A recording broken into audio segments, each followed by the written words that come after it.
तो हम बात करेंगे न्यूक्लियोफिलिक सब्स्टिट्यूशन रिएक्शन के बारे में। मैकेनिज्म में रिएक्शन टॉपिक में हम लोगों ने पढ़ रखा है कि न्यूक्लियोफिलिक सब्स्टिट्यूशन दो प्रकार का होता है, SN1 SN2।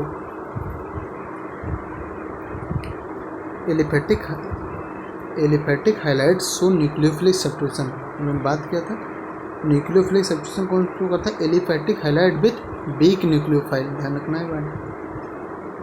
Aliphatic highlight show nucleophilic substitution SN1 and SN2 having intermediate कौन था? Carbocation. Rate of SN1 directly depend upon stability of carbocation, हम लोगों ने पढ़ लिया था, ये है। सबसे बढ़िया SN1 कौन शो करेगा? टर्सरी शो करेगा। Rate of SN2 inversely depend upon the stability of carbocation, inversely depend करेगा, उल्टा ऑर्डर हो जाएगा इसका। सबसे बढ़िया SN2 कौन शो करेगा? CH3Cl शो करेगा।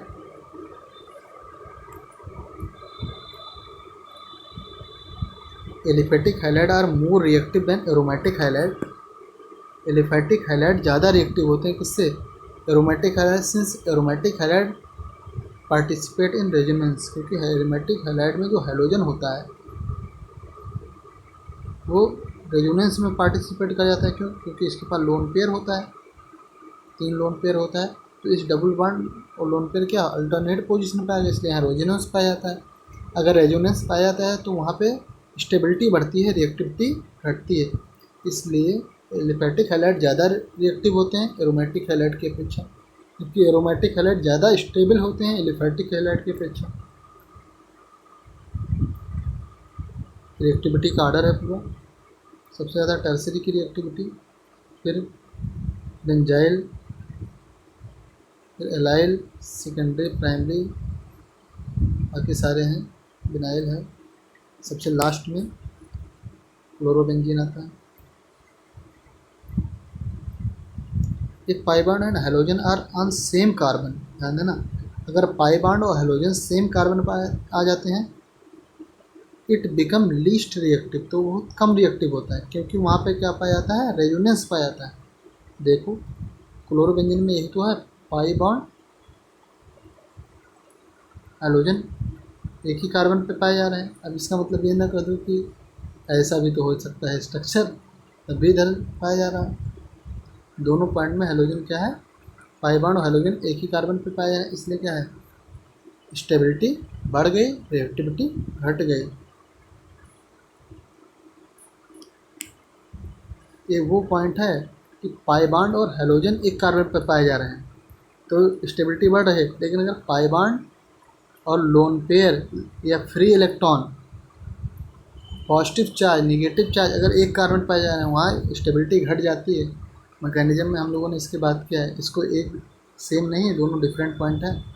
पाई बॉन्ड और लोन पेयर या फ्री इलेक्ट्रॉन या निगेटिव चार्ज, पॉजिटिव चार्ज अगर एक कार्बन पाए जा रहे हैं वहाँ स्टेबिलिटी घट जाती है, लेकिन अगर पाई बॉन्ड और हैलोजन एक कार्बन पर पाए जा रहे हैं वहाँ स्टेबिलिटी बढ़ जाती है, क्योंकि यहाँ पे रेजोनेंस होता है और इस पॉइंट में रेजोनेंस नहीं होता है।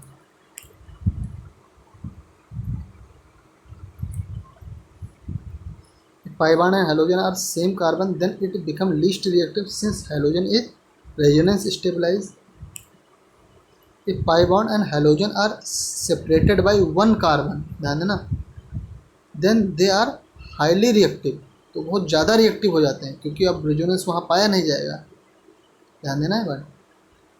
अगर पाई बॉन्ड और हैलोजन एक कार्बन से सेपरेट कर दिए जाएंगे तो वहाँ पे क्या होगा? यहाँ पे Cl पाया जा रहा है तो वहाँ पे क्या होगा? रिएक्टिविटी बढ़ जाएगी, क्योंकि अब यहाँ रेजोनेंस नहीं पाया जाएगा। जैसे देखो एलाइल के मामले में यही है, CH2 double bond CH bond CH2Cl, एक कार्बन का डिफरेंस आ गया, इसलिए इसकी रिएक्टिविटी ज़्यादा होगी, जबकि क्लोरोबेंजीन की रिएक्टिविटी बहुत कम होगी।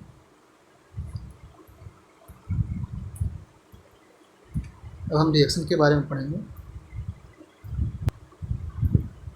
AgNO3 plus HNO3 plus NaOH पहला रेजेंट है न्यूक्लियोफिलिक सब्स्टिट्यूशन में।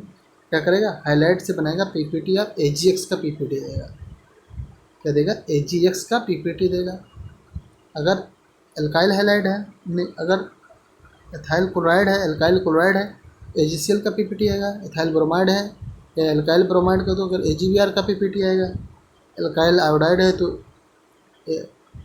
AgI का PPT आएगा, AgCl का PPT वाइट होगा, AgBr का येलो, AgI का डर्टी येलो होगा। देखो Cl लगा है, CH2Br लगा है एक ही रिंग से। अब Cl क्या है, डायरेक्ट पाई बॉन्ड और Cl एक कार्बन पे आ गया तो ये क्या होगा, रेजोनेंस स्टेबलाइज होगा, लेकिन यहाँ पे एक कार्बन का डिफरेंस आ गया तो भाई Br ज़्यादा रिएक्टिव हो जाएगा। Cl रेजोनेंस में पार्टिसिपेट करा जाएगा लेकिन Br पार्टिसिपेट नहीं करेगा, तो क्या होगा, AgNO3 HNO3 NaO से कौन रिएक्शन करेगा, Br करेगा, ना कि Cl करेगा। तो किसका 50 आएगा, AgBr का आएगा। क्वेश्चन पूछा गया। CH2 डबल बॉन्ड CH2Cl है, ये क्या एलाइल है, तो Cl रेजोनेंस स्टेबलाइज है नहीं, CH2CH Br है, विनाइल ब्रोमाइड है, तो यहाँ पे Br क्या है, रेजोनेंस स्टेबलाइज है। तो अगर दोनों का मिक्सचर लेंगे तो किसका PPT आएगा, AgCl का PPT आ जाएगा, वाइट PPT, क्योंकि ये तो रेजोनेंस में भाग ले रहा है।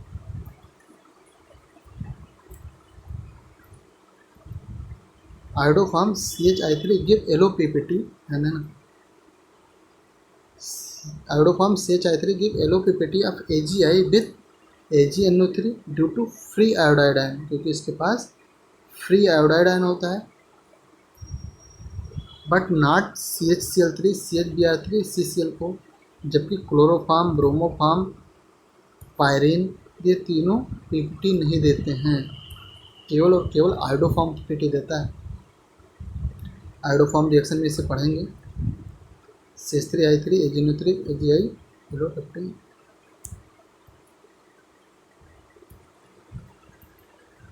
अगला है न्यूक्लियोफिलिक सब्स्टिट्यूशन में NaCN KCN AgCN in presence of alcohol और DMF, एल्कोहल या DMF की प्रेजेंस में रिएक्शन होती है। हाईलाइट क्या देते हैं, mixture of cyanide and isocyanide का मिक्सचर देते हैं, क्या कहेंगे, mixture of cyanide and isocyanide. अब NaCN KCN की अगर बात करते हैं तो ये साइनाइड मेन प्रोडक्ट देते हैं, रहता तो साइनाइड आइसोसाइनाइड का मिक्सचर है, लेकिन मेन प्रोडक्ट क्या रहता है, साइनाइड रहता है। जबकि अगर AgCN की बात करें तो ये आइसोसाइनाइड मेन प्रोडक्ट के रूप में देता है।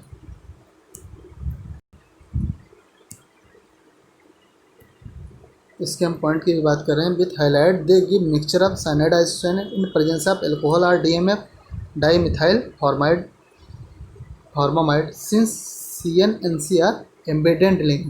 हमें पता है CN और NC CN की तरफ से भी जुड़ सकता है, NC की तरफ से जुड़ सकता है, इसलिए कहते हैं कि ये साइनाइड और आइसोसाइनाइड का मिक्सचर देते हैं।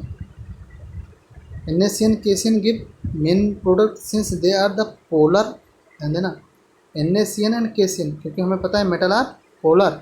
NaCN and KCN give cyanide and main product since they are polar, carbon is the donor in this, carbon increases.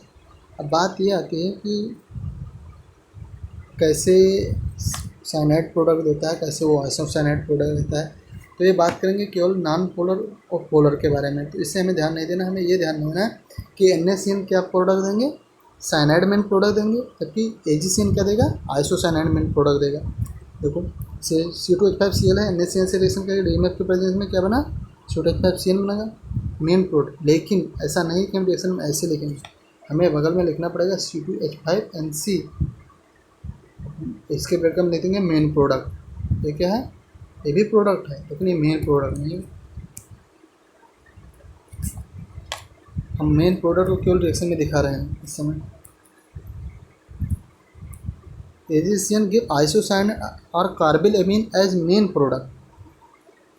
NC का नाम होता है आइसोसाइनाइड कार्बिल एमीन,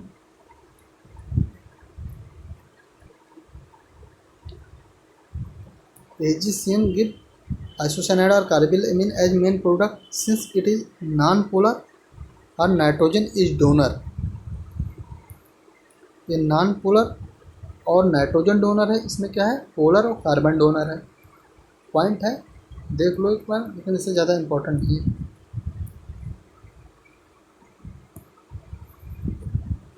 रिएक्शन नहीं दिखाया गया है इसका, देख लेते हैं रिएक्शन। C2H5Cl प्लस AgCN क्या बन जाएगा, C2H5NC बन जाएगा, प्लस AgCl निकल जाएगा।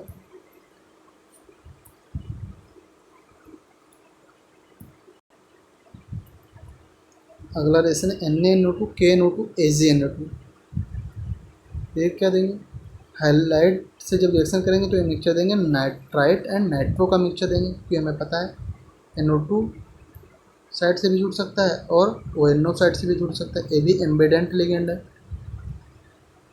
तो इसलिए ये भी नाइट्राइट एंड नाइट्रो का मिक्सचर देगा।